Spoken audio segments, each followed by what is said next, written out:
los primeros miércoles de cada mes, estamos en agosto.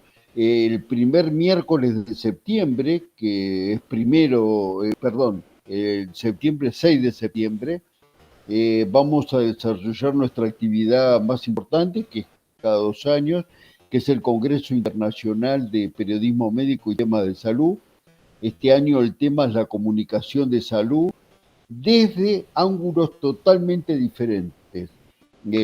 Eh, por ejemplo, desde el cine, que va a estar Juan Campanella, desde el deporte, que va a estar el doctor Norberto Deva, médico, desde la religión, va a ser representante de la religión cristiana y judía, desde el periodismo europeo, que va a estar el presidente de la Academia Hispanoamericana de periodismo científico, desde el periodismo argentino, desde la medicina, por llamarla de alguna forma, de precisión o de la medicina actualizada, que va a hablar Royo Sánchez de España.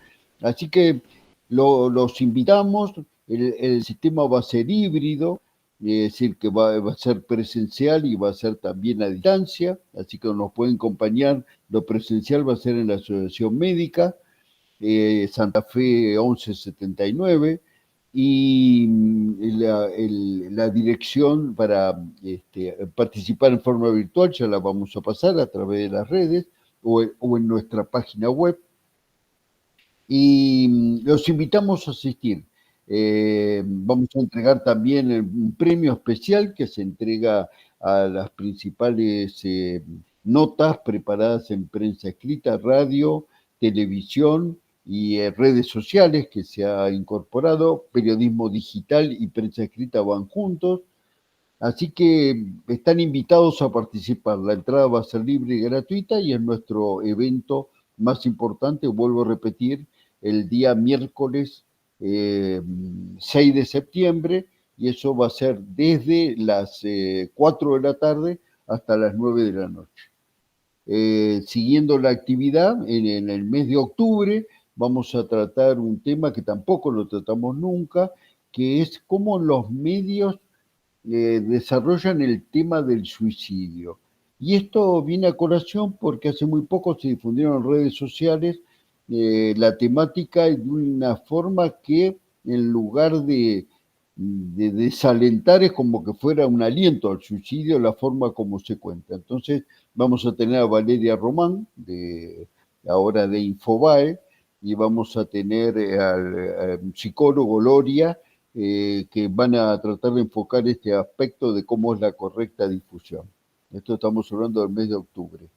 En el mes de noviembre, el 1 de noviembre, nuestra actividad va a ser una jornada que lleva el nombre del doctor Jain, que fue presidente de nuestra entidad, y también entregamos un premio que lleva el nombre de otro presidente de la sociedad, el doctor Araujo, a la comunicación no tradicional, y eso va a ser dado este año al coro polifónico de ciegos, que va a cantar en la Asociación Médica.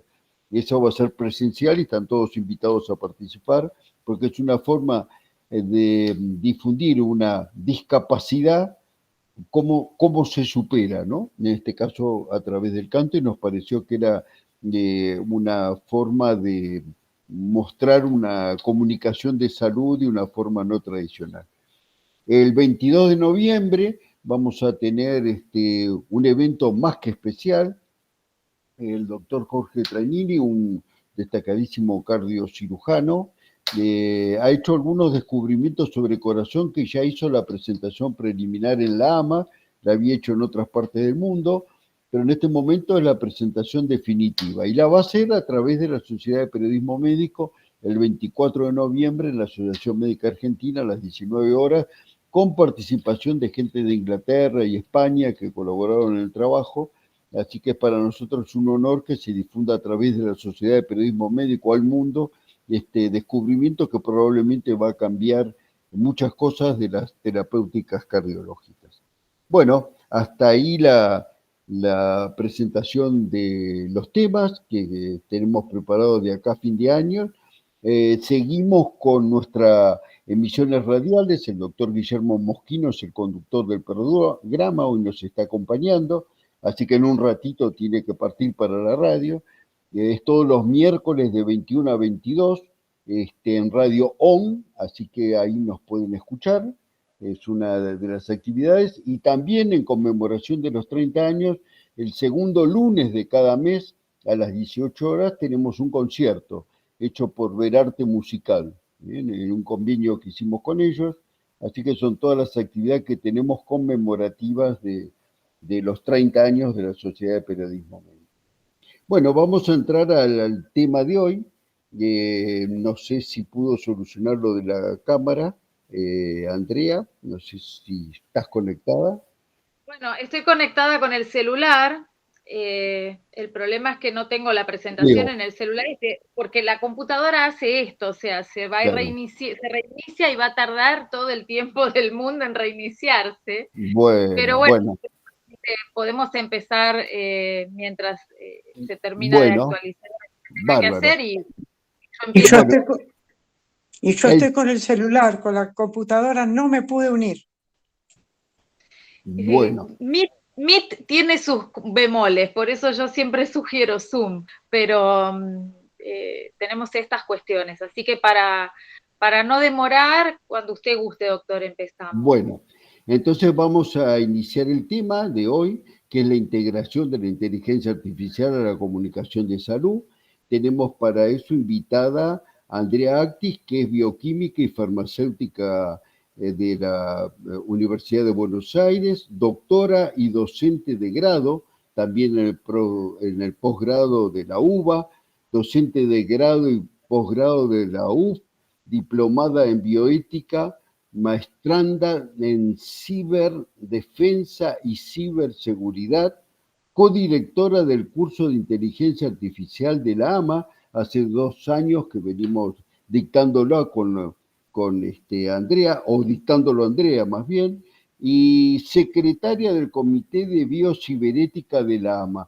Esto es un cargo súper reciente, hemos conseguido la aprobación del comité hace 2 días, así que bueno, la AMA cuenta desde ahora con un comité de biociberética, que es bioética en cibernética, ¿no? Lo integran realmente un grupo interesante de gente que nos dijo que sí, que nos va a acompañar, así que queríamos informarle y seguramente ahora Andrea nos va a comentar sobre 2 cursos que vamos a dictar, uno en septiembre y otro en noviembre, cursos breves de un mes que son como a modo de introducción del tema. ¿Querés comentar de los cursos? Sí, cómo no, doctor. Bueno, justamente porque este año está así un poco en efervescencia todo el tema, uso su palabra, doctor, que me gustó mucho, el tema de la inteligencia artificial y de todo lo que es la ciberseguridad también. Entonces, bueno, nos propusimos generar este espacio en la AMA, que gracias a Dios logramos esto que es el Comité de Biociberética, que por supuesto el que quiera sumarse está invitado a participar desde ya. Estamos iniciando actividades, así que es muy reciente. Y como parte de esas actividades tenemos propuestos 2 cursos muy breves, son digamos, meramente introductorios, uno general para cualquier profesión vinculada a la salud, no solamente para médicos, que empieza en septiembre. Es un curso asincrónico autoasistido. Esto quiere decir que lo hacen cuando quieren, durante el lapso del mes que va a durar el curso, se unen al aula virtual que tiene la AMA y entonces ahí pueden ingresar a los videos que se van sumando, a las actividades, al foro, y nosotros estaremos respondiendo el foro también de manera asincrónica, ¿no? Y el curso es el ABC de la inteligencia artificial en salud, y luego tenemos otro en noviembre, ya un poco, porque también esto nos lo vienen pidiendo, para la gente que hace gestión y auditoría a nivel de salud. Entonces, en general, esto es el profesional médico el que está relacionado a esto, pues si bien hay auditores bioquímicos y farmacéuticos también o de otras profesiones, pero mayormente es esto, ¿no? El segundo curso lo que uno sugiere es que tenga ciertos conocimientos por lo menos de lo que es el data, big data y cuestiones así vinculadas a la inteligencia artificial para poder sacarle mayor provecho. Y si no, bueno, hacer los dos cursos, el 1 de septiembre de general y luego hacer el de gestión en noviembre, el de gestiones en noviembre. Así que bueno, acá se está terminando de activar mi máquina, así que espero tener suerte. Y si no, yo no sé si podré estar desde los dos dispositivos, quizás me silencie en uno y por lo menos me ven, y en el otro puedo proyectar. Claro, es una posibilidad. Bueno, gracias, Andrea. Yo voy a hacer una muy breve introducción de algunos avances en medicina que tenemos con la inteligencia artificial, que son espectaculares, y después le vamos a preguntar a Andrea a ver cómo se comunica todo esto, ¿no? Por ejemplo, uno de los mayores avances está en el área radiológica, no solo para tener una mayor precisión del diagnóstico, sino a veces para detectar imágenes que no son vistas con la metodología común. Más, hay algunos algoritmos que permiten predecir, ejemplo, las mamografías. Uno aconseja una mamografía anual y a veces aparece algo en el medio del año y la gente dice, ¿cómo? Me hice una mamografía y si no tenía nada y ahora tengo algo. Bueno, en este momento, a través de diferentes algoritmos, se permite predecir si dentro del año la persona va a tener o no enfermedad, con lo cual uno puede hacer los estudios más seguidos. En cáncer de colon, después de operado, existe una incógnita, va a residuar, ¿no?, la enfermedad como en cualquier patología. En cáncer de colon, en la Universidad de Michigan han preparado diversos estudios que permiten predecir si ese paciente va a tener recaídas o no, con lo cual indican si hay que hacer un tratamiento preventivo o no hacer un tratamiento preventivo. También en este momento se están desarrollando lo que son biomarcadores de imágenes. Es decir, nosotros estamos acostumbrados a que hacemos un análisis de sangre o agarramos un informe o una biopsia y en el material pedimos algún marcador. Bueno, ahora va a haber marcadores de imágenes, con lo cual uno al tener una determinada imagen puede decir de qué se trata hasta prácticamente desde el punto de vista histológico. Esto es alguno de los avances, ¿no? Otra de las cosas que preparábamos es lo del gemelo artificial. Se crea un gemelo artificial del paciente y se puede probar medicación en el gemelo artificial para ver resultados y para evaluar efectos de toxicidades. Más aún, uno puede hasta generar medicamentos. Si ya está un primer medicamento en el área oncológica, que se llama todavía con las siglas de investigación, BPM 31510, para diversos tumores de cerebro, de piel, y que fueron elaborados no con la metodología común, sino que primero se buscó qué estaba alterado, que eso se investigó a través de inteligencia artificial, qué gen o qué proteína, y la misma algoritmo creó un medicamento para combatir eso que se había visto alterado. Digo así en palabras para que se puedan entender. Entonces, va a ser el primer medicamento, está en la última fase de investigación, que va a salir sin la metodología común de investigación.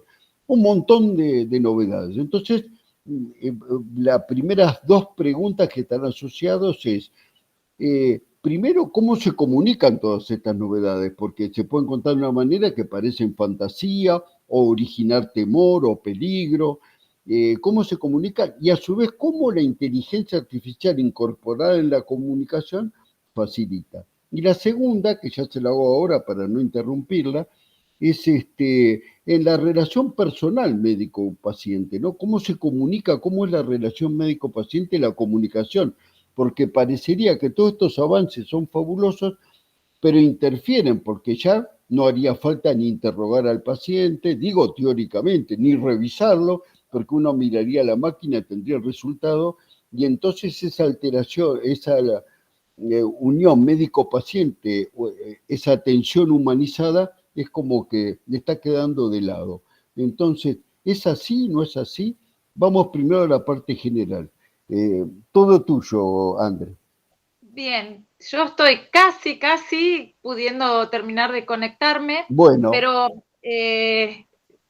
mientras, para no perder tiempo, justamente yo tenía estos dos contextos planteados, un poco la comunicación en lo que es masivo, en donde no solamente esta cuestión de generar temores, sino las falsas expectativas o las falsas noticias, ¿no? Porque hay una tendencia, no sé si les ha pasado a ustedes, que cuando ingresan a las noticias en el celular, siempre lo que sería el titular de la noticia lo hace pensar a uno en cosas bastante dramáticas o drásticas, ¿no? O sea, por ejemplo, en algo que nada que ver con salud, ¿no? Se va, deja el fútbol Messi, por ejemplo, ¿no? Y resulta que la noticia es, lo deja por 2 semanas porque se va de vacaciones. Entonces, esta forma digamos, comunicar a medias o comunicar de una manera que lo que ellos buscan obviamente es el clic, ¿no? Porque es esta cuestión de generar la posibilidad de que la gente interactúe con las páginas de noticias, porque eso ayuda a la difusión, porque eso hace al marketing de las páginas en donde están, con lo cual es un interés dirigido, que la gente se sorprenda con el titular, ingrese a la noticia y de repente la noticia por ahí no dice nada, o no dice nada nuevo, o no aporta información. Entonces, eso también ocurre con las noticias en salud.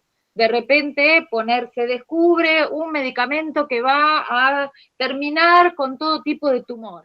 Y cuando uno entra a la noticia no habla de eso, habla de otra cosa, pero es el gancho, es el anzuelo para que la gente pueda ingresar. Ese era un aspecto que bueno, yo pretendo ahora desarrollar ya cuando esto termine. Y el otro, por supuesto, ¿qué pasa en la intimidad entre el médico y el paciente? Y una gran novedad que pasó esta semana, o por lo menos en los últimos 7 días, que es que se reglamentó en el boletín oficial, no sé si lo habló tal vez esto, todo lo que tiene que ver con la digitalización de las historias clínicas. Finalmente, o sea, más allá de que había una ley de digitalización de historias clínicas que estaba al pendiente el decreto reglamentario para que entre en vigencia, y eso pasó bastante desapercibido, salvo las personas que estamos en el ámbito del cual estamos en estos momentos, y que, bueno, digamos, ¿qué pasa? Que en el vínculo médico-paciente, que se debe resguardar la privacidad y el secreto profesional, lo que es la confidencialidad, muchas veces el uso de la inteligencia artificial o la circulación de información a través de medios digitales hace perder un poco de vista a dónde está realmente la protección de los datos de los pacientes, ¿no?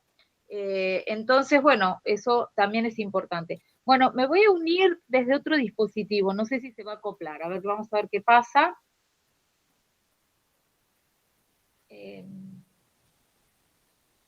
Seguramente va a aparecer el pedido.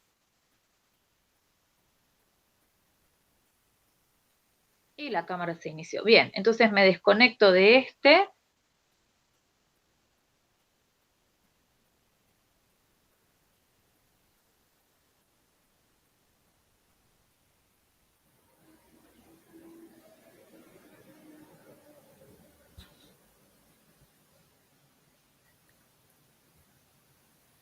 ¿Me escuchan ahora y me ven? Perfecto. Bueno, entonces, ahora sí voy a hacer la presentación. También acá quiero que me sugieran cómo debería presentar, si como pestaña de Chrome toda la pantalla. Como le resulte más cómodo a usted. Lo mismo, por ahí no nos ve, si pantalla completa, por ahí no nos vería a nosotros, pero nosotros la veríamos. Claro, bueno.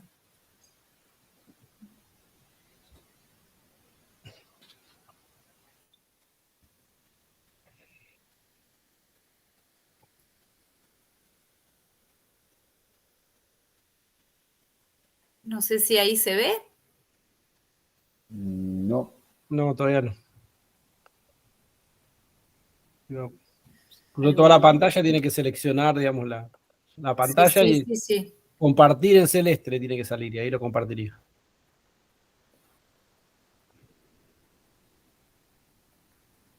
Acá estoy, perfecto.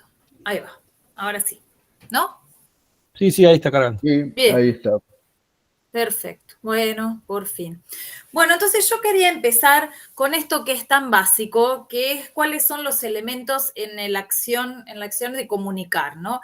Esto todo el mundo lo sabe, tenemos un emisor, tenemos un canal, tenemos un mensaje, tenemos un receptor y eventualmente hay una respuesta o no. A veces no hay una respuesta, ¿verdad? A veces simplemente se recibe. Pero bueno, en este comunicar hay un ida y vuelta, entonces por supuesto se espera una respuesta. Este panorama puede ser más complejo cuando pasan otras cosas. Por ejemplo, si el mensaje tiene un pretratamiento, por ejemplo, ¿qué ocurre con los mensajes? Y voy a contestar una respuesta que hubo en el chat antes respecto de si se pueden cambiar los hábitos de alimentación. Alguien preguntó eso. Que son los bots. Es decir, ¿qué pasa cuando las instituciones generan respuestas automáticas utilizando algoritmos de inteligencia artificial que tienen que ver con un listado de preguntas frecuentes, ¿no? Todos hemos vivenciado esto, al menos cuando solicitamos, ya hace tiempo, gracias a Dios, los turnos de vacunación. Entonces uno se comunicaba con el bot del gobierno de la ciudad y en base a una serie de guías, bueno, si quiere tal cosa, ponga A, ponga 1, ponga 2, si quiere vacunarse, búsquese. Es decir, era simplemente un algoritmo de decisión de lo que uno estaba buscando, bastante sencillo. Con respecto a esta pregunta, si se puede cambiar el hábito alimentario, bueno, depende de si hay una aplicación con la que la persona puede conectarse y decir, bueno, ¿qué dieta puedo hacer hoy? Si quiero bajar de peso, si no quiero bajar de peso. ¿Qué es lo que ocurre con todo esto? Que al no haber un profesional de por medio, esos consejos pueden no ser adecuados para la persona. Entonces, todo tiene cosas en contra y cosas a favor. Por supuesto que bien manejado, una app puede servir. Por ejemplo, las personas que toman poco líquido, cuando empezaron a aparecer las apps de salud, una de las primeras aplicaciones que había en los celulares era un recordatorio de tomar agua. Y era muy útil para la gente porque sonaba una musiquita como si fuera un vaso de agua que se llenaba y la gente decía, ay, tengo que tomar agua. Entonces, obviamente esto es importante. Recordatorios de medicamentos también es importante.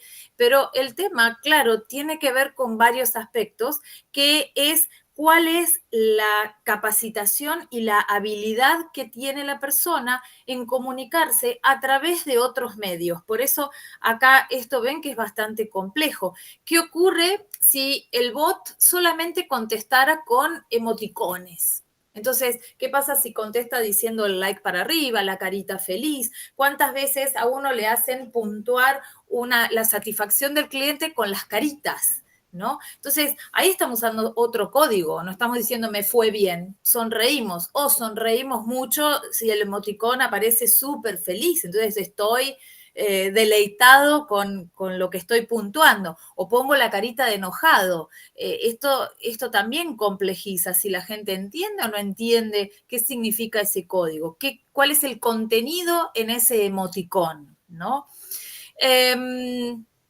Obviamente también depende de por dónde voy a recibir información. Antes teníamos, por ejemplo, los programas de TV que todavía existen de educación para la salud o los programas de radio en donde si hay un profesional de por medio, obviamente la gente cree más.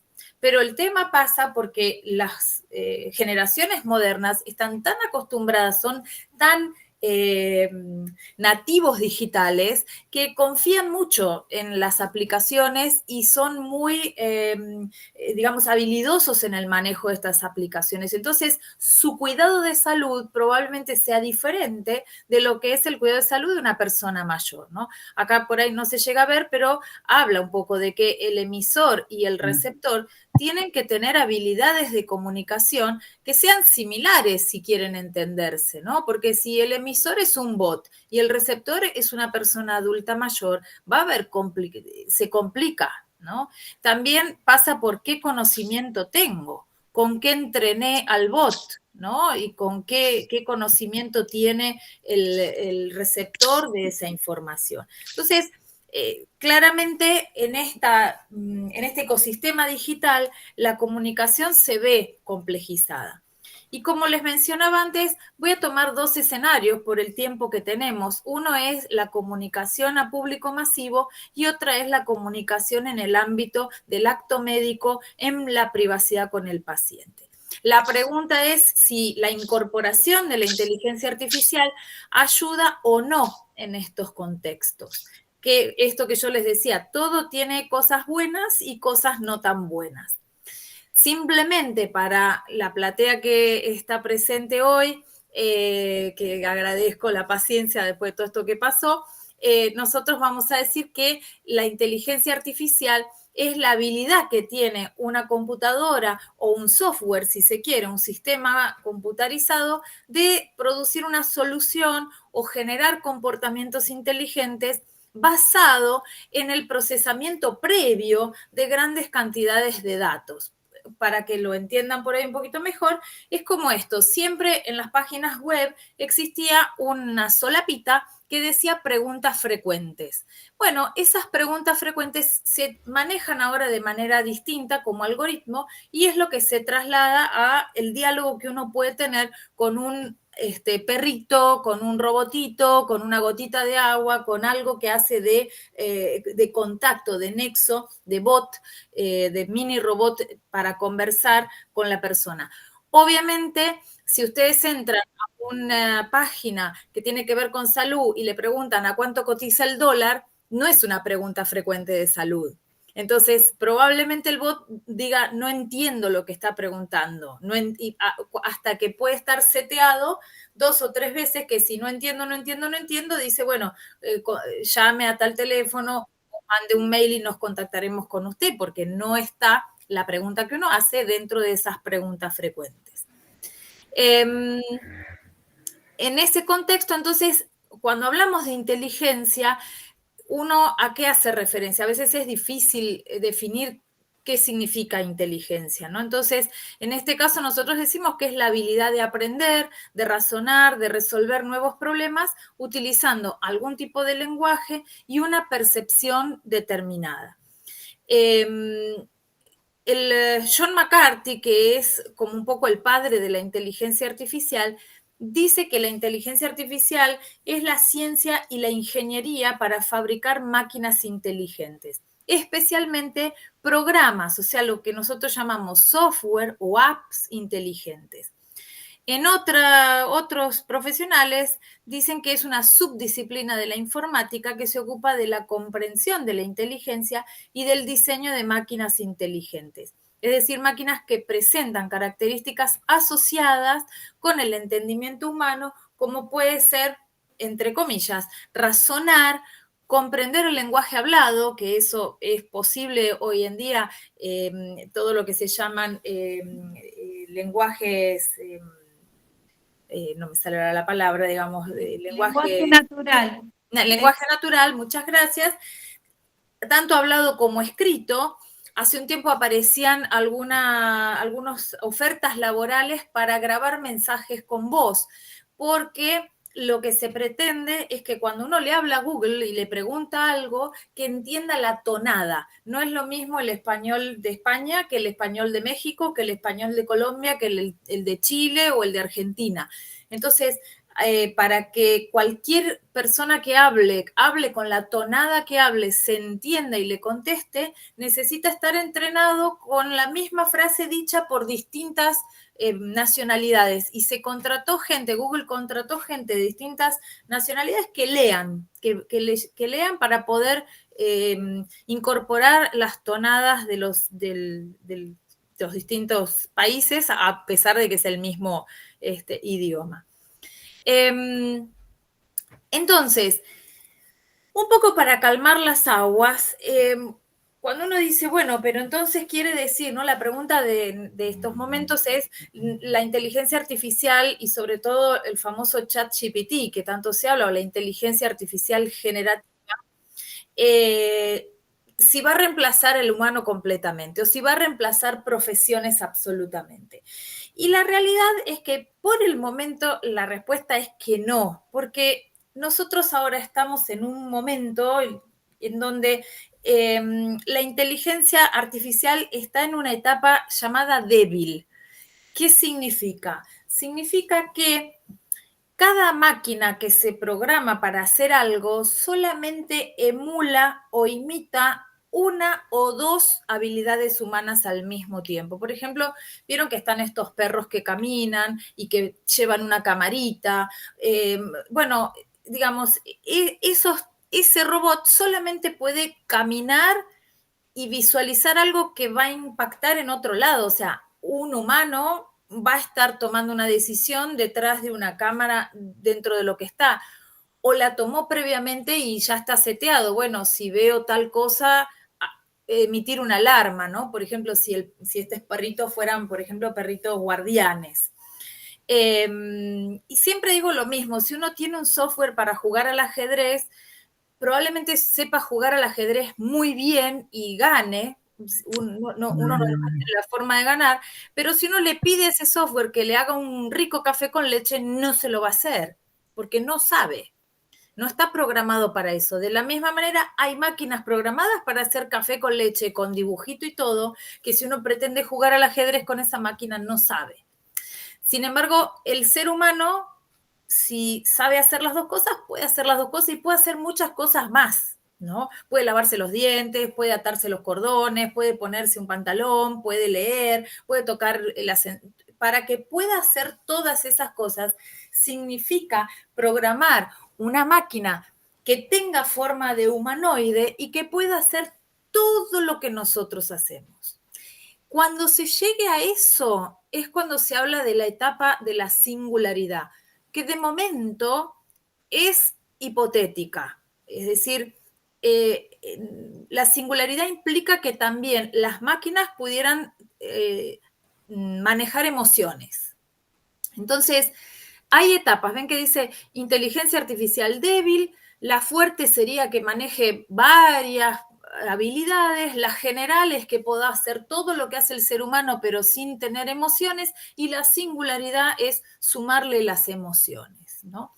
Un buen ejemplo de esto, no sé si alguno de ustedes habrá visto o leyó el libro del hombre bicentenario, ¿no? Es esta cuestión en donde, bueno, el robot termina convirtiéndose en un ser humano porque logra tener las emociones, la autopercepción, pero cuando empieza siendo un sirviente de una casa con capacidades limitadas, ¿no?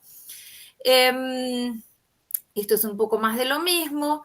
La débil desarrolla una tarea o dos en particular y la fuerte desarrolla varias habilidades cognitivas.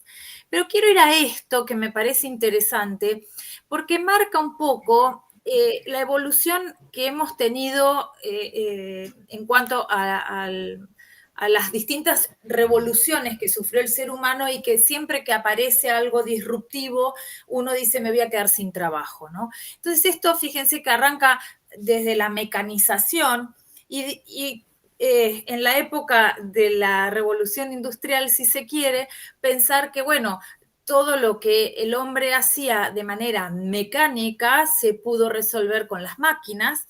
Después se pudo resolver cosas de manera automatizada y estamos ahora con la inteligencia artificial débil, ¿no? pasando hacia la inteligencia artificial general y llegando a esto de fuerte o singularidad, si ustedes quieren, en donde se van adquiriendo más habilidades. Hay una proyección hecha por varios medios que colocan el momento de la singularidad, pero esto es hipotético de momento, porque es una proyección matemática, en donde el año en sí mismo es el 2045. En ese momento se supone que la inteligencia humana va a cruzarse con la inteligencia artificial. Y quiere decir que, bueno, que en ese punto se podría pensar que los robots van a poder hacer todo lo que hace el ser humano y además tener emociones. Pero no lo sabemos. De momento todavía nos quedan un poco más de 20 años. Veremos. Algunos vamos a llegar a ver qué pasa. Pero bueno, esto era un intermedio como para entender qué pasa con la inteligencia artificial y vamos a volver al tema de la comunicación, ¿no? Cómo usar la comunicación en todo esto. Una cosa más, nada más que por qué en estos momentos hay un auge, como dice el doctor, hay una efervescencia de la inteligencia artificial. Y entonces, esto es una sumatoria de cosas. Para que un programa de computación funcione y logre los objetivos que uno quiere que logre, se necesita que el soporte donde va a funcionar ese programa también evolucione. Entonces, hasta hace pocos años, todo el mundo recordará las máquinas, las computadoras con esos tubos enormes, recordará que no había smartphones, o sea que el teléfono era solamente teléfono, eventualmente teléfono con camarita y con anotador, o con algún calendario, para tener un cronograma, pero nada más, ¿no? En la medida en que los procesadores, los discos rígidos, todo el hardware, todo lo que hace al soporte donde uno usa para conectarse, porque uno no se conecta desde el aire, se conecta desde el celu, se conecta desde una PC, se conecta desde una notebook, todo eso está como reducido en tamaño y mejorado todo lo que tiene que ver con las placas de video y con los sistemas de enfriamiento, porque como ustedes saben, a muchos de ustedes les habrá pasado que estas máquinas generan una temperatura cuando procesan, ¿no? Entonces, para que eso siga funcionando y para que el calor no afecte todo el rendimiento del aparato, se necesita que haya un sistema de enfriamiento o lo que se llama un cooler, ¿no? Un ventilador o algo que haga que eso funcione. Y todo eso se fue logrando simultáneamente y por eso es que está como todo, digamos, en confluencia para que todo vaya más rápido y para que a su vez se pueda procesar el hecho de que haya más velocidad y gran cantidad de datos, eso nos lleva al Big Data. Entonces, volvamos a estos dos contextos que yo les marqué, ¿no? Si en todo lo que es información masiva, ya sea en papel o papel digital o por radio, o por televisión o lo que fuere, ¿qué tenemos a favor? Primero, pensemos que permite mejorar el acceso a la información. Estamos de acuerdo que esta es la era de la información y que todo el mundo busca informarse continuamente. Entonces, se han mejorado muchísimo los algoritmos de búsqueda. De hecho, ya todo el mundo sabe que cuando 2 o 3 veces buscó, no sé, quiero mejorar, bajar de peso, va a tener por largo tiempo publicidades que le llegan a través del mail o a través del celular sobre dietas.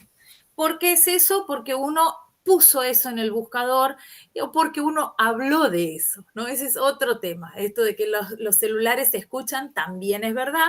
Uno a veces habla de un tema y le aparece inmediatamente información sobre ese tema en el celular. ¿Y por qué? Porque, bueno, cuando uno da clic en aceptar bases y condiciones, a menos que se tome el trabajo de hacer ciertos seteos, se acepta que le van a mandar información. Y que le van a mandar información en base a los sitios de búsqueda que uno se mete desde sus dispositivos. Entonces se genera todo un mercado, una segmentación de mercado y un marketing dirigido. Eso, digamos, a veces puede ser bueno o no, pero bueno, es cierto que podemos acceder fácilmente a la información que estamos buscando. Otra de las cosas que les mencioné antes es que esta cosa de contar con tips o recordatorios de salud rápidos mediante bots, como les decía, recordatorio de tomar agua, recordatorio de medicamento, también puede ser favorable. A nivel, por ejemplo, porque estamos hablando de información masiva, para los que son editores o para los que son periodistas enfocados en el ámbito de salud, también se van a encontrar con un montón de programas o de aplicaciones que van a mejorar la redacción, que mejoran, por ejemplo, cuánto mejora toda la cuestión gramatical, los correctores, lo que es el texto predictivo. A veces uno chilla porque el celular tiene texto predictivo activado y entonces quiere decir una cosa y apretó mal y aparece otra palabra. Bueno, hay que aprender a usarlo. Y por supuesto puede acceder a la bibliografía de manera mucho más ágil, ¿no? Por supuesto, vamos a hablar ahora en un ratito sobre el ChatGPT, que no lo incluí acá, pero lo vamos a hablar. ¿Y qué tenemos en contra? Que también un poco les comenté, ¿no? Bueno, si no hay un humano o si no hay una persona que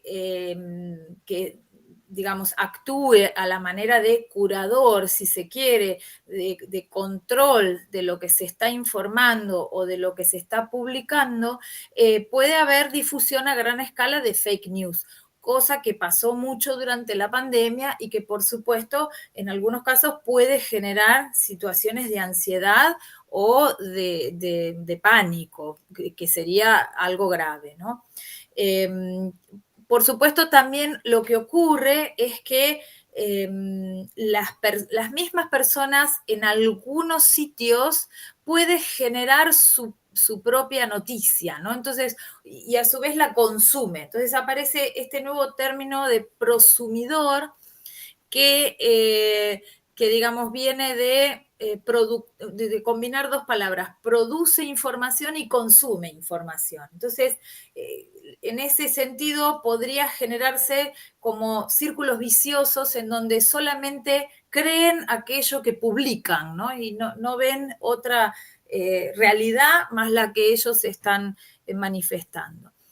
Se pueden, obviamente no se pueden, se producen inequidades en cuanto al acceso a la información, porque va a depender también de cómo los gobiernos manejan las redes y las accesibilidades. ¿Cuántas veces también nos pasa? Salimos a la ruta y hacemos unos cuantos kilómetros y no hay señal. Entonces, eso, digamos, genera que haya entonces pueblos o lugares en donde la señal no es buena o donde los alcances no son adecuados, eso puede pasar, o la educación no es igual, entonces también hay esas brechas en cuanto a la educación, y la presencia de sesgos, que es muy riesgoso y es muy antiético, sobre todo cuando, no es el objetivo de esta clase, pero para que lo sepan, cuando se entrenan modelos de inteligencia artificial, se entrenan en base a cosas prediseñadas existentes. Si en esas cosas prediseñadas se enseña, si se le enseña al modelo digital con un sesgo, el modelo digital va a sesgar también. El mejor ejemplo de esto, muy interesante, es que existen aplicaciones o software para procesar currículum vitae para acceder a un trabajo. Entonces, si históricamente todos los CVs o todos los currículums ingresados previamente para ocupar ese cargo eran de personas masculinas, el programa va a seleccionar masculinos y cualquier CV de un femenino no lo va a tomar. Y eso es un sesgo. Entonces, esto tiene que ver también con toda la movida nueva de cuestiones de género, ¿no? Esto para que ustedes lo sepan. Entonces, por ejemplo, si se entrena un modelo de cierta manera y uno no tiene pensado correctamente, o por lo menos con criterio, preguntarse, ¿estoy entrenando con sesgo o no? Porque entonces el modelo va a estar sesgado y eso es un error, ¿sí? En el contexto 2, que es ya la información privada, de vuelta, a favor, ¿qué tenemos? Tenemos que tanto el médico como el paciente tienen mayor acceso a información. Todos los que son profesionales que están acá, seguramente les ha pasado que cuando el paciente llega a la consulta ya llega con su diagnóstico hecho porque ya consultó a Google y Google le dijo que se va a morir en 15 días, y ese es el problema, ¿no? Eso va a pasar en contra. Pero digamos, hay gente que va con cierta preparación porque accedió a una información que hace 30 o 40 años no se podía acceder. A favor en el sentido de lo que es el sistema de salud general, hay mayor accesibilidad y como mayor rapidez en esa accesibilidad de los datos de los pacientes. Vuelvo a decir que con esto de la digitalización y de la reglamentación de la digitalización de historias clínicas, se asume que en cualquier institución pública del país se podría acceder a la historia clínica de un paciente. Vamos a suponer que alguien se fue a Jujuy y tuvo una CV en Jujuy, bueno, deberían poder acceder a la historia clínica de esa persona y mejorar las condiciones de atención en la medida de lo posible de ese paciente, ¿no? Mayores canales de comunicación.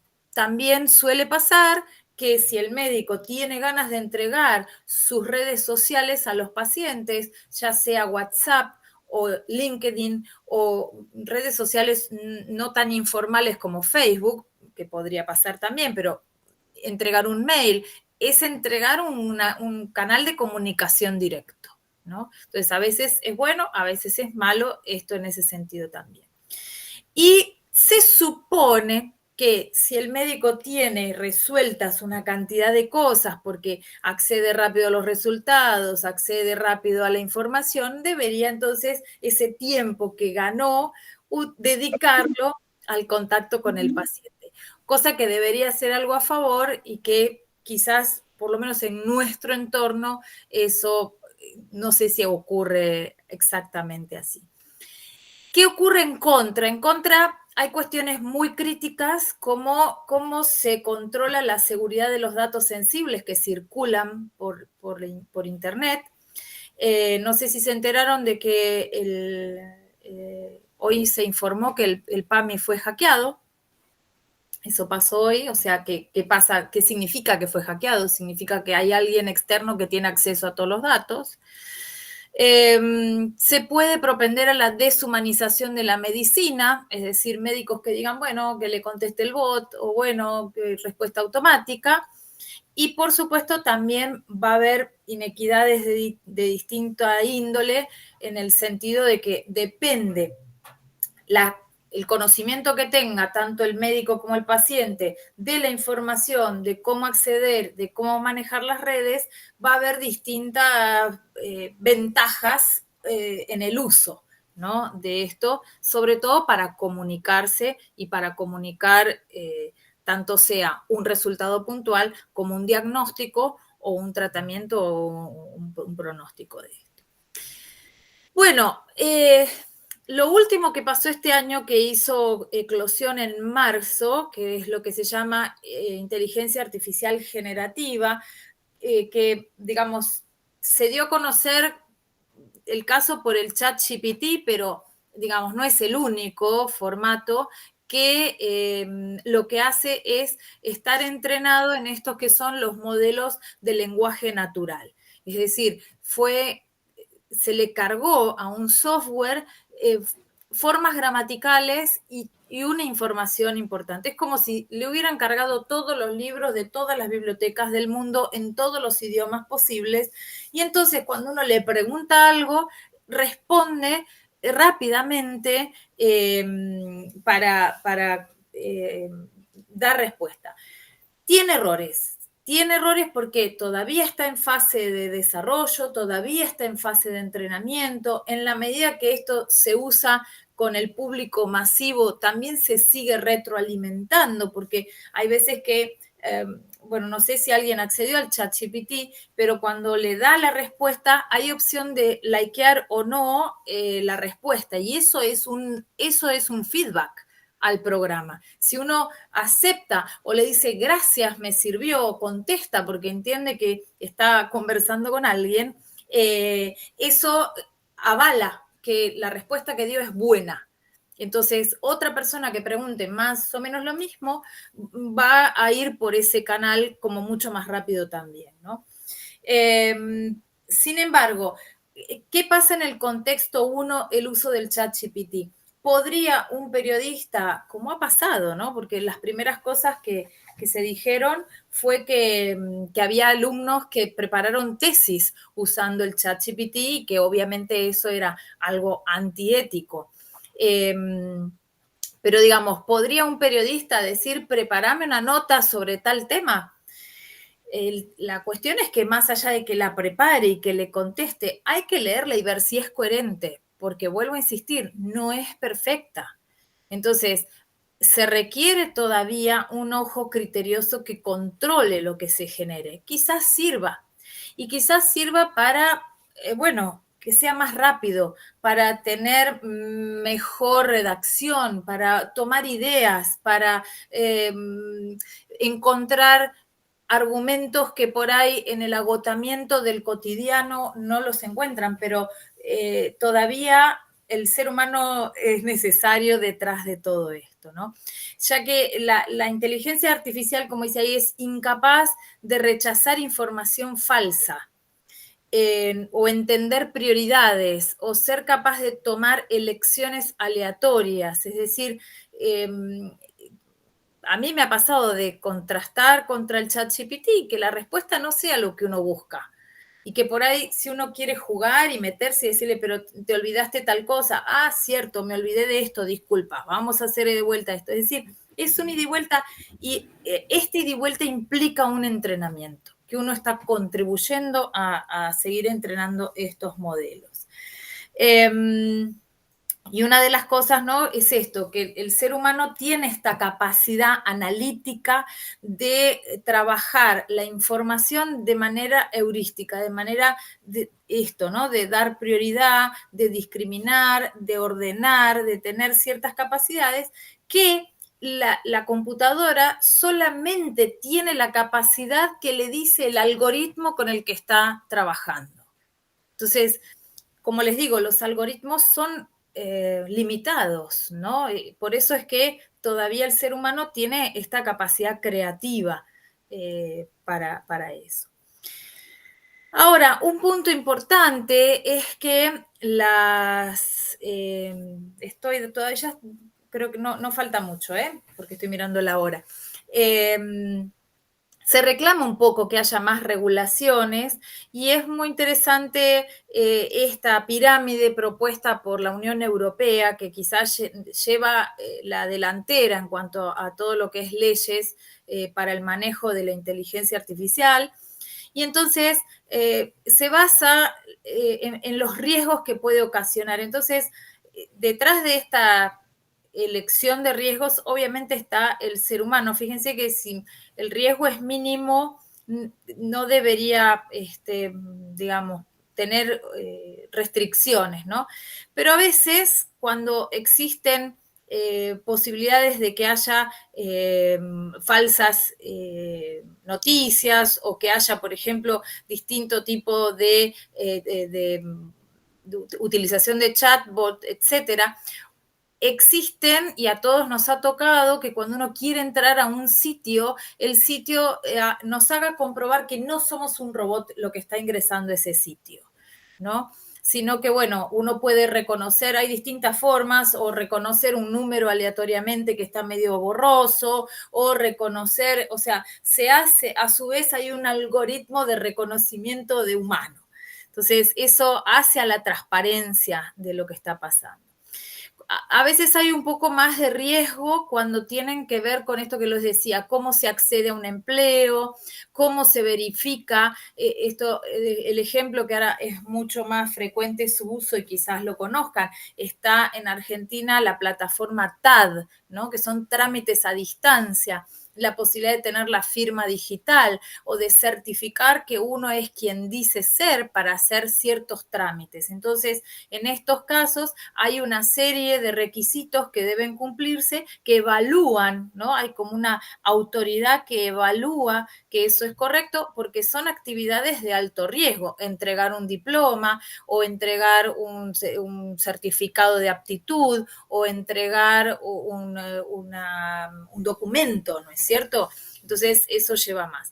Y se debería prohibir todo aquello que implican riesgos inaceptables, como esta cuestión de la calificación social o la vigilancia masiva o la manipulación del comportamiento causando daños. Acá les pongo el ejemplo que siempre se habló de los bots en la elección de Donald Trump, ¿no? En donde se manipuló la elección a través de información que circulaba de cierta manera a través de las redes. Entonces, bueno, deberíamos pensar un poquito en esto de la gobernanza de la inteligencia artificial, que, digamos, tiene que ver con, digamos, poder contar con un modelo de inteligencia artificial que esté basado en la ética y que, digamos, se destacan acá 5 aspectos, que es que debería haber una cooperación de todos los sectores para el diseño de los programas de inteligencia artificial, que se necesita que los legisladores y los diseñadores de políticas públicas se comprometan con un uso ético, o sea, que haya leyes que controlen el uso de la inteligencia artificial, que el proceso de gobernanza esté descentralizado para poder evitar que haya, digamos, control en cuanto a lo ideológico, si se quiere, o sea, no usar la inteligencia artificial para cuestiones ideológicas, sino para que, digamos, este derecho de la comunicación masiva se siga perpetuando, que se deben respetar los derechos de las personas, tales como el principio de ingresar una sola vez, del acceso a Internet, del acceso a la información, la protección de datos personales. Hay por acá también el derecho al olvido en Internet, que en algunos casos fue judicializado. Y por último, plantear cada país sus estándares éticos, porque también tiene que entender que cada país tiene ciertas características culturales y jurídicas que le son propias. Entonces, obviamente no va a ser el mismo tipo de control un país como Japón, por ejemplo, con otro de Latinoamérica. Pero eso no quita que cada país no tenga sus propias leyes. Finalmente, con esto ya termino. Internet abrió un universo infinito de posibilidades de intercomunicación, pero se convirtió en una telaraña en la que caemos atrapados con limitación de movimientos. Me gustó mucho esta frase porque nos gusta tanto, pero nos metemos y quedamos ahí atrapados y a veces inmovilizados porque con tanta información no sabemos cómo manejarla, ¿no? Cada día nos abrimos más a entornos online para ejercitar relaciones offline desde terminales de movilidad. Y cada vez nos creemos más libres y más autónomos. A medida que esa sensación crece, aumenta de manera paradójica la dependencia hacia la conexión, ¿no? Esta cuestión de que somos más autónomos porque tenemos más información y porque tenemos más libertades, pero cada vez dependemos más de la red y de las aplicaciones. Es un poco para pensar. Así que bueno, esta imagen es para muchas gracias y ver 2 cuestiones que tienen que ver con el uso de la inteligencia artificial en acompañamiento en adultos mayores, pero la frialdad de la imagen, ¿no? Bueno, muy bien. Bueno, André, muchas gracias. Quiero saludar a todos los que nos están acompañando, pero en especial al doctor Miguel Galmés, el presidente de la AMA, que está aquí acompañándonos. Gracias por estar. Y al doctor Pablo Sitil Vargas, representante de la Federación de Sociedades de Cancerología en Bolivia, que está participando de la reunión. A ellos dos en especial, a todos, pero a ellos dos, muchas gracias. Bueno, muchas gracias. Bueno, Creo que se sumó. Hola, hola. Preguntas, creo que tenemos 5 o 10 minutos, yo no tengo problema. sí, sí. Bueno, está abierto preguntas, dudas, comentarios, aportes, ¿no?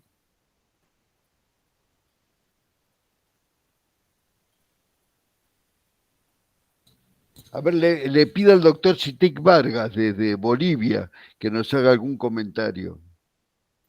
Sí, ahí está escribiendo. Muchas gracias y saludos.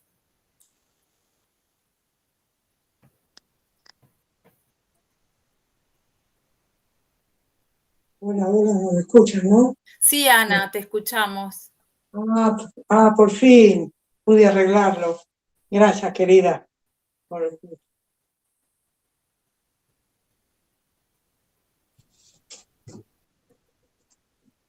Bueno. Bueno, gracias, Graciela. No sé si es que se entendió todo o es que no se entendió nada. Me da duda cuando no hay preguntas. La palabra, buenas noches. Sí, Pablo. Muy bien. Pablo. Muchas gracias por la excelente ponencia, doctora y doctor Mario, por la invitación. Es muy importante, no todos los días se ven conferencias con explicaciones tan claras como las que dio. Si bien muchos de los médicos nos dedicamos solo a la parte asistencial, no a la parte de comunicación, pero nos ayuda mucho y nos impulsa para poder ingresar en actividades como esta. Al final dijo algo muy importante que es para ver y actuar. Es importante actuar con ética, porque utilizando estas nuevas armas disponibles tecnológicas, nosotros podemos distorsionar esa información. Entonces es imprescindible actuar con ética y si vamos a publicar algo, referirnos siempre al autor, porque ahora con estas nuevas armas es fácil copiar, pegar y adueñarse de los trabajos ajenos. Entonces es importante eso que dijo al final, doctora, y que haya posteriormente una legislación en cada país que proteja la autoría, no me sale el nombre, pero el derecho de autor. Sí. Es importante todo eso. La tecnología nos mejoró mucho el conocimiento, pero también lo dejó muy abierto para el uso indebido. Es verdad. Interesante. Me gustaría... Perdón, Ana, ¿querías comentar algo? No, por ahora no. Estoy escuchando, Bueno, me gustaría una reflexión de Víctor Piccinini. Víctor Piccinini ha participado en las reuniones de SAPEN, es un profundo investigador de lo que se llama el final de vida y nos contó sobre la relación al final de vida. Víctor, ¿pensás que con inteligencia artificial puede haber alguna modificación, en cuanto a la comunicación? Hay un ruido. Estela, ¿podría cerrar, por favor? Ahí está, gracias. Pues se escuchó el ruido. Víctor, ¿podrías pensar que hay alguna modificación en el aspecto de tu especialidad con la inteligencia artificial? Bueno, Mario, agradecido siempre a SAPE y mi AMA por la invitación. Excelente la presentación, en realidad me voy siempre con más información, pero con más dudas. En el sentido de, a mí personalmente siempre me queda una pregunta flotando, que es todos esos algoritmos y toda esa información, de algún modo, está preparada detrás por una o muchas mentes humanas que están de algún modo orientando esa información o ese armado de la respuesta de la información en una dirección, digamos, ¿no? Que puede ser orientada hacia la humanización del tratamiento, de la atención, o puede ser a veces manipulada poniendo como prioridad, no sé, el interés económico por sobre la salud de la población, el interés político, no sé, cualquier interés. Esa manipulación es la que no tengo, me quedo ahí con esa duda, digamos, cómo eso se puede neutralizar, regular, cuidar, porque eso de algún modo va a terminar definiendo si la dirección del uso de esta inteligencia artificial es en pos de la humanización de la salud y de la vida en general, o en pos de defender otros intereses, ¿no? Entonces, esa duda es la que a veces me tengo y no tengo, digamos, me parece que va a depender de la sociedad en general, digamos, y de que todos los que individual o colectivamente estamos en estas tareas, poner nuestra fuerza para que la dirección sea en favor de la humanización, digamos, ¿no? Está claro las ventajas, pero también está en claro el riesgo, digamos, ¿no?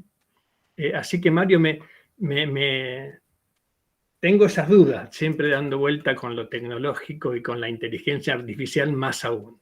Así que no sé si Mariana me puede... Sí, no. ¿Cómo estás, Víctor? Hemos compartido Sí. las charlas allá en Facultad de Medicina. A ver, yo creo que en este punto el punto crítico es la formación universitaria de la persona que aprende a programar, ¿no? ¿Por qué? Por muchos años las materias biológicas superaban en cantidad de inscriptos, o sea, por ejemplo, biología, medicina, tenían una cantidad de alumnos que superaba a las carreras informáticas. Y hace 2 o 3 años que los chicos, la inscripción supera el que va a ser ingeniería informática o todo lo que tenga que ver con programación. Eligen esa carrera un poco porque también se criaron en un ambiente en donde la PlayStation o son gamers o son youtubers, son todas profesiones nuevas, ¿no? En donde muchos aprenden desde chiquitos inclusive a ganar plata siendo influencers. Entonces, se quieren dedicar a eso porque entienden que hay un campo importante. Entonces, el foco porque digamos, vos entrenás la máquina, pero tenés que entrenar al entrenador. Esto es lo mismo que el formador de formadores. Entonces, en estos momentos creo que el punto crítico está en que los formatos universitarios están un poco envejecidos en formas anteriores. Entonces, quizás todos los aspectos éticos no se presta tanta atención porque se considera que es más importante las ciencias duras, ¿no? En un programador, que sepa programar, que sepa lenguaje de programación, que sepa informática, que sepa hardware, que sepa diseñar, que sepa un montón de cosas, y no se habla de todos estos aspectos que, esto que vos decís, de las manipulaciones, tiene que ver con los sesgos, ¿no? O sea, el que sabe programar, sabe programar un sesgo si sabe programar, ¿no? Entonces es un riesgo, como decís. Estoy de acuerdo en todo en estas dudas que se te plantean, son totalmente pertinentes. A mí me gustaría escuchar la opinión del otro lado. Por favor, Estela, si podés mutearte.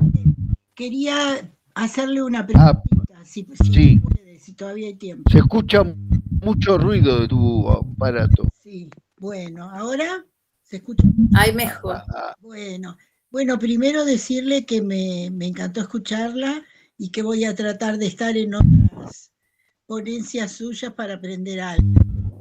Tengo las mismas dudas que tienen todos los que pusieron algo y que hicieron los comentarios.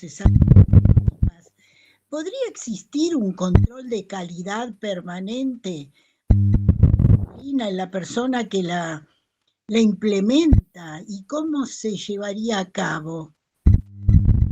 Esa sería mi pregunta. Y apago el micrófono porque... Sí, eso se podría hacer. Para poder hacerlo, vos tenés que tener el reclamo, es decir, la pregunta es, te lo traslado a la medicina, ¿por qué hay un control permanente del médico? ¿O por qué hay un control permanente del medicamento? Porque tenés el ANMAT, que es el ente regulador, y tenés leyes.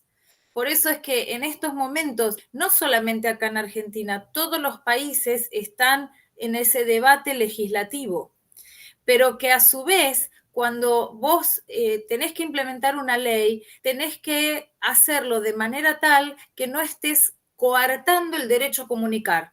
Entonces es complejo, pero sí, es un poco esto. Creo que quería decir algo el doctor Galmés. Sí, buenas noches. Primero quería felicitarte porque ha sido una exposición brillante, agradecer la invitación, felicitarlos por la constitución de un comité nuevo y porque han tomado liderazgo, y eso la comisión directiva, como yo presenté acá, y Matilde, Israel, lo aprobamos con mucha conciencia, con mucha alegría, porque por lo que están exponiendo ustedes, el problema de la ética en el desarrollo de las tecnologías avanzadas, creo que es el camino que el hombre tiene que encontrar para encontrar el equilibrio realmente entre el uso de una tecnología y la humanidad. Si no, tal vez, como los agoreros dicen, sería la desaparición del hombre tal cual como lo conocemos. Y no hablan de muy lejos, ¿no? Se hablan del 2050 en adelante, así que no vamos a llegar nosotros, pero tal vez nuestras generaciones lo hagan. Yo quería acotar nada más, porque ha sido muy interesante y es mejor escucharla a ella que a nosotros. La Asociación Médica Argentina está trabajando en un desarrollo digital de historia clínica que cumple con todas las nuevas reglamentaciones nuevas que vos has comentado, por eso lo digo, donde la portabilidad de la historia clínica es del paciente, donde la guarda es del profesional o del sistema donde se atiende, y que es absolutamente gratuito, tanto para el paciente como para el profesional. Que ya está disponible, pero que realmente va a tener su presentación un poquito más adelante, cuando complementemos algunos detalles de lo último que salió en la reglamentación hace muy poquito. Estamos inscritos en el registro que marca la reglamentación, por lo tanto esto va a estar disponible y va a ser, insisto, gratuito para el profesional, gratuito para el médico.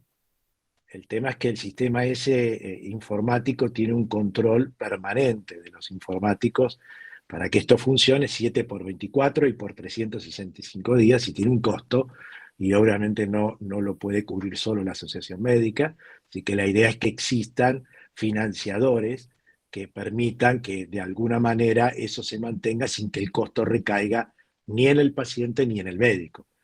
Es decir, el mismo que se beneficia con el uso de esto, ya sea el pagador o el financiador, que tienen un beneficio importante, solo porque disminuye sus gastos y que invierta esos mismos gastos que le puede dar un sistema centralizado y universal, los invierta en salud, no los considere un gasto, podría sostener este sistema, y este sistema entonces daría la universalidad. Bueno, eso también, toda la comisión directiva está trabajando en esto, el sistema tecnológicamente ya funciona, y quería rescatar que esto no fue un sistema pensado por la informática o los diseñadores de la informática, sino fue presentado por los médicos, que contrató, digamos, un grupo de desarrolladores de software e informática para que hicieran lo que nosotros necesitamos. Y es un poco lo que decía la Organización Mundial de la Salud allá por el 2005, es decir, la informática al servicio de la medicina y no la medicina al servicio de la informática. Y creo que eso lo debemos cuidar mucho. Así que bueno, felicitaciones de nuevo y gracias, porque ha sido un placer escucharla. Bueno, sí. Bueno, muchas gracias, porque también estamos muy contentos por la aprobación del comité, así que esperamos generar muchas actividades para poder acompañar la capacitación de todos los profesionales. Miguel, muchas gracias por tus palabras y por el apoyo permanente. Me gustaría escuchar, si no hay alguna pregunta más, un comentario del otro lado, ¿no? Hasta ahora, bueno, habló Andrea, comentamos nosotros, el doctor Galmés, todos los que hablamos, que estamos un poco al lado profesional. Y tenemos una persona muy destacada, que es Júpiter Figuera. Júpiter Figuera es paciente, es integrante del grupo de oncolocos, es un destacadísimo escritor venezolano que está radicado acá en Argentina, se está tratando, y es el que recibe, diríamos, los beneficios o las contras de la aplicación de la inteligencia artificial. Y con su saber, me gustaría que nos diera una opinión, Júpiter.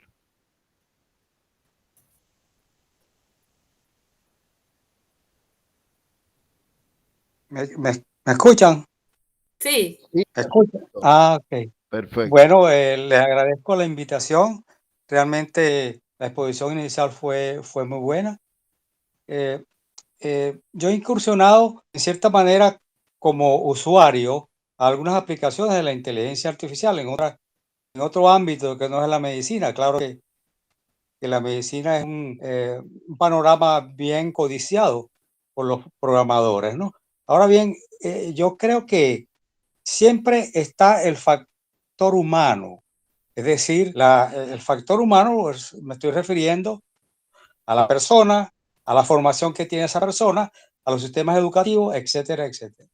Entonces, toda esa serie de, digamos, de entes o de cosas que se aglomeran en un momento dado en la formación de una persona, de un programador o de cualquier otra persona, tienen que ver con el desarrollo bueno o malo de la inteligencia artificial. Es decir, que el ser humano no va a parar. El ser humano avanza. El ser humano va a seguir desarrollando estas tecnologías. Pero el problema que se presenta es para qué se hacen esas tecnologías.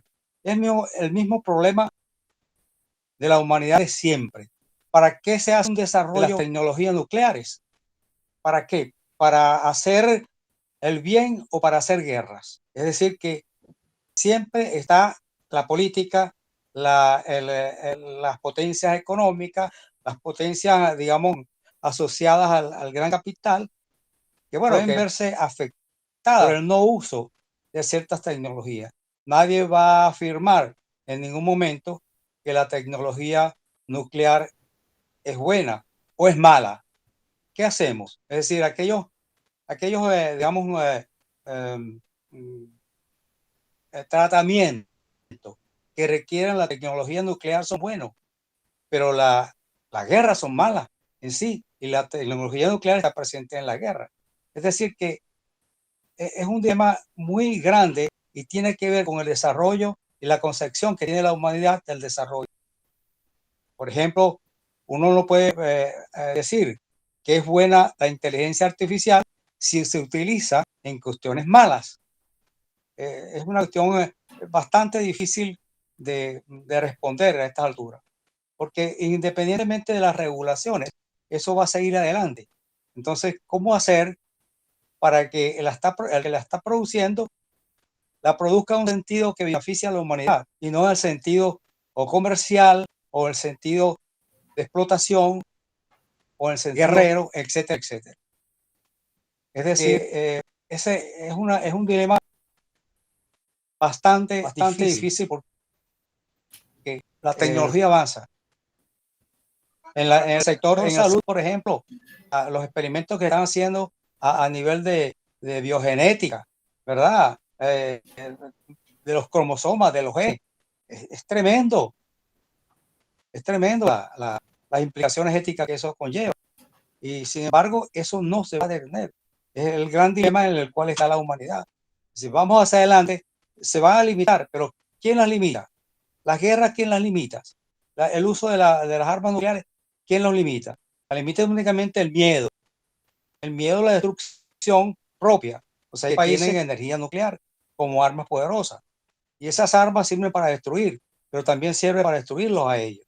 Es decir, es un complejo bastante difícil de solventar, bastante difícil de pasarle por delante sin que alguien salga afectado. Entonces, yo creo que nosotros los que fuimos formados con un sesgo, digamos, humanista, deberíamos propiciar que esas inteligencias artificiales, porque hay muchas que nunca van a superar, en mi criterio, al ser humano. El ser humano tiene conciencia, el ser humano tiene sentimientos, entonces eso es insuperable. Pero esos sentimientos que tiene el ser humano no pueden ser utilizados para hacer el desastre que actualmente tiene nuestro planeta. Entonces, ¿qué hacer? ¿Qué hacer? Yo creo que en lo posible tratar de crear conciencia desde ya, desde ahorita, porque la inteligencia artificial es un boom que se desprendió desde hace 2, 3, 4 años que no tiene paralelo, creo yo, en el avance científico o en el avance tecnológico. Eso va hacia un fin que nadie lo puede predecir. Y ese fin puede ser una mejor Venezuela, una mejor Argentina, una mejor tierra o una mejor cualquier estado del planeta, pero siempre y cuando haya la conciencia para hacerlo así. De otra manera es difícil, es muy difícil. Y bueno, tiene que ver con los sistemas, con la abordar el bienestar de la humanidad, con la manera de abordar el hambre en la tierra, con la manera de abordar los recursos tecnológicos, recursos naturales. Es un sinfín de cosas que hay que arreglar, que a veces uno dice, me rindo y que pase lo que pase. Porque realmente cuando uno ve esos desarrollos en pro del bienestar, los aprueba. Sabe que dentro de esa aprobación puede venir una catapulta de cosas bien desagradables. Bueno, yo creo que me extendí demasiado. Gracias al doctor Mario, que siempre lo tenemos presente en nuestro grupo oncológico y que se ha destacado sinceramente en ese grupo, y no solamente en ese grupo. Es un señor completamente súper dinámico, que uno lo ve en todas partes y arreglando todas las cosas. Bueno, gracias a ustedes por escucharme. Gracias, Júpiter, por la opinión. Bueno, no sé si no hay ninguna opinión más, la liberamos a Andrea porque tiene un compromiso, muy amablemente nos acompañó, pero bueno, ¿hay algo más muy breve? Si no, creo que no. Bueno, Andrea, muchísimas gracias. Muchas gracias por que hayas estado con nosotros.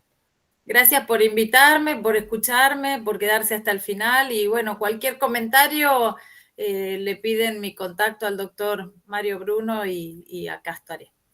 Así que bueno, muchas gracias. Bueno, muchas gracias a todos. Gracias. Le pido por favor a los miembros de